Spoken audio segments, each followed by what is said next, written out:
Hi everyone. In this video, I want to take just a second to show you something about two different kinds of data that are really apples and oranges.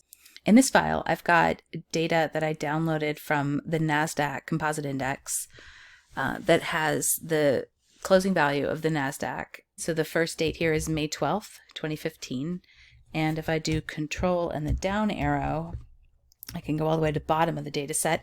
And this is going all the way up to May 12th of 2020. We call this a time series because our elements or individuals are not different individuals, they're actual dates. So from one day to the next, we're looking at the change in the NASDAQ Composite Index.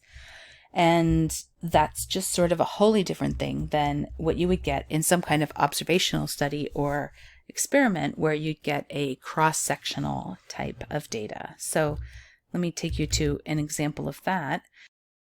So here we've got a set of data about football players and their salaries in 2009. You can see that there are other pages in this workbook that have details about salaries in other years, but just looking here, our elements, our individuals, our players, their positions are listed, which is a nominal categorical variable.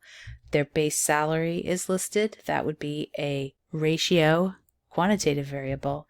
Then there's things like signing bonuses and other bonuses and salaries and cap values and so on.